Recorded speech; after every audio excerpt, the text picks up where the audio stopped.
trabalhar mais características da federação e confederação. Por quê? Porque a nossa questão, que a gente está tentando resolver aqui, ela trabalha os conceitos e as características de federação e confederação. Mas o que é essa federação? Vamos lá. A gente viu umas noções iniciais no slide anterior. Agora a gente vai aprofundar um pouco mais. Por quê? Porque para responder essa questão, a gente não vai ficar naquele superficial. Vamos adentrar um pouquinho mais. Federação. Temos um Estado federal. Os entes federativos estão unidos por uma Constituição. Apenas o Estado federal é soberano. Então, assim, aqui já temos aí essas três características que a gente já, lembrando aí a questão, a gente já é capaz de responder algumas alternativas lá, mas a ideia é dissecar o assunto. Vamos lá. Apenas o Estado federal é soberano e os entes federativos são apenas autônomos. Então, essa é uma diferença boa, legal. E é vedada a secessão. Okay? As atividades do Estado são voltadas a negócios internos e externos. Os cidadãos possuem a nacionalidade daquele Estado. E o poder central é dividido em executivo, legislativo e judiciário. Ok. E a confederação? Na confederação nós temos uma pessoa jurídica de direito público e não um Estado federal. Temos na confederação que a aglomeração de estados é unida por meio de tratado internacional. E lá na federação nós temos uma Constituição que une os entes federativos. Todos os estados que compõem a confederação preservam a sua soberania. Não estamos falando de autonomia. É permitida a secessão. Veja que na confederação, digamos aí que a gente tem uma confederação composta por 10 estados soberanos. Um desses estados, o estado A, ele resolve partir o vínculo aí com essa confederação, a secessão. Resolve fazer a secessão para ele seguir o seu caminho sozinho. É possível? Sim. Na confederação é possível, sim, a secessão. E na federação é possível? Digamos que o Estado de São Paulo resolva seguir o caminho dele, entre aspas, e ter a sua soberania. Já que eu sou um Estado grande, produzo muita riqueza, eu consigo ter aí a minha soberania e não preciso me preocupar com mais nada. Pode o Estado de São Paulo dizer assim? Não, né, pessoal? Por quê? Porque pela Constituição é vedada a secessão. À frente aqui, as atividades da Confederação estão voltadas a negócios externos, porque estamos falando aí de pacto internacional, soberania entre os estados, composto por estados com soberania, então, lógico, negócios externos. A nacionalidade dos cidadãos é conferida por cada estado. Veja, na confederação, vamos voltar naquele exemplo lá, de uma confederação composta por 10 estados soberanos. O cidadão do estado A, ele vai ter a nacionalidade daquele estado A. Ele não vai ter a nacionalidade dos 10 estados soberanos que compõem. Já na federação, tanto faz se você nascer em São Paulo, em Salvador, no Acre, você vai ser brasileiro, independente de que estado você vai nascer. Não, no caso você não, né? Os seus filhos, se eles nascerem em São Paulo, eles vão ser brasileiros. Se eles nascerem no Rio de Janeiro, eles vão ser brasileiros também. Então isso não muda. Agora, numa confederação, se a criança nascer no estado A, ela vai ter a nacionalidade do estado A, e não dos 10 estados que compõem a confederação. Entendeu aí, pessoal? Vamos lá. E o Congresso Confederal é órgão comum, mas cada estado tem o seu próprio executivo e próprio legislativo. Exatamente isso. Na confederação, nós não temos um poder executivo para a confederação, um poder legislativo para a confederação. Não. Cada estado, como eles são soberanos, cada estado tem o seu poder executivo, tem o poder legislativo, que é um órgão comum. Federação. Agora vamos nas principais características, feito aí essa breve revisão.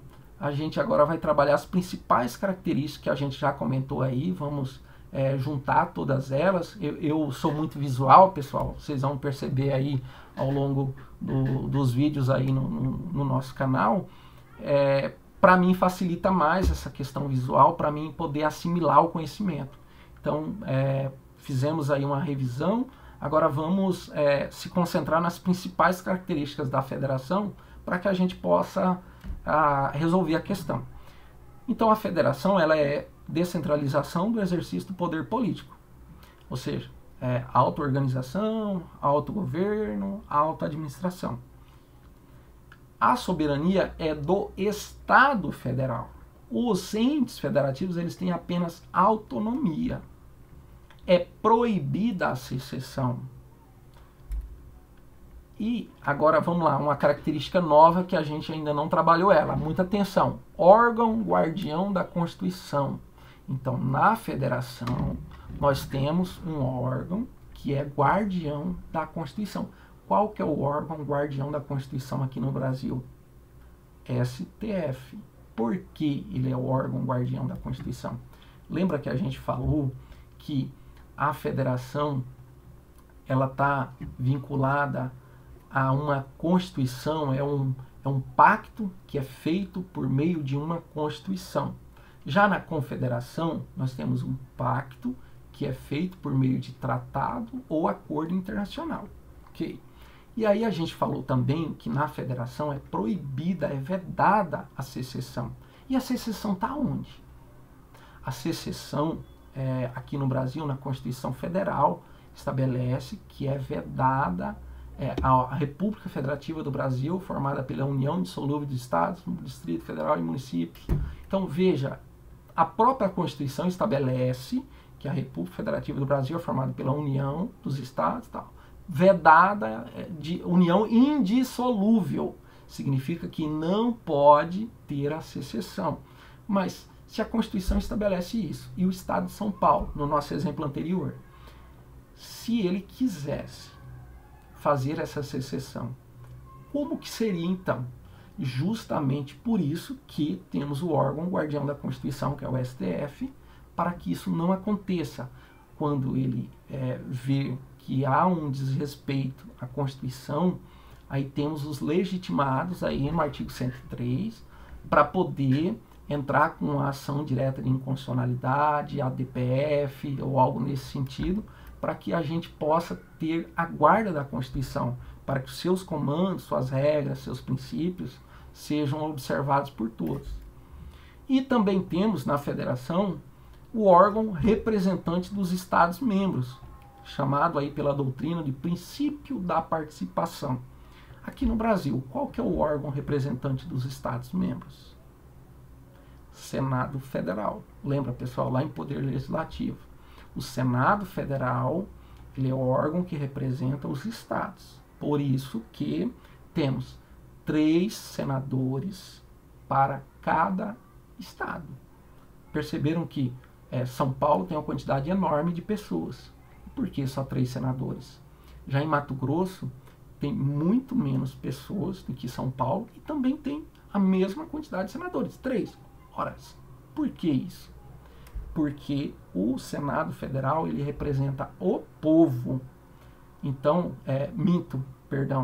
o Senado Federal representa os estados. Então, é um estado, 3 senadores. Um outro estado, 3 senadores. Agora, diferente seria se a gente falasse da Câmara dos Deputados. A Câmara dos Deputados ela é representante do povo. Por isso que em São Paulo tem uma quantidade maior de pessoas, lógico que na Câmara dos Deputados vai ter uma quantidade maior de deputados, em comparação com Mato Grosso. Mato Grosso vai ter uma quantidade menor, São Paulo vai ter uma quantidade maior, porque é justamente por isso, para representar o povo. E essa representação tem que ser bem feita, tem que ser bem desenhada. Mato Grosso, poucas pessoas, poucos deputados. São Paulo, muitas pessoas, muitos deputados. E também uma outra característica da federação, a gente vai estar falando aqui da rigidez constitucional. O que seria a rigidez constitucional? A gente vai estar trabalhando aqui mais à frente a questão do processo de emenda à Constituição. Lembrando que para que haja uma emenda à Constituição, ela tem que ter a aprovação nas duas casas legislativas, em 2 turnos, por 3/5 dos deputados e dos senadores. É um processo rígido. Já uma lei, se ela for uma lei ordinária, maioria simples. E se for uma lei complementar, maioria absoluta.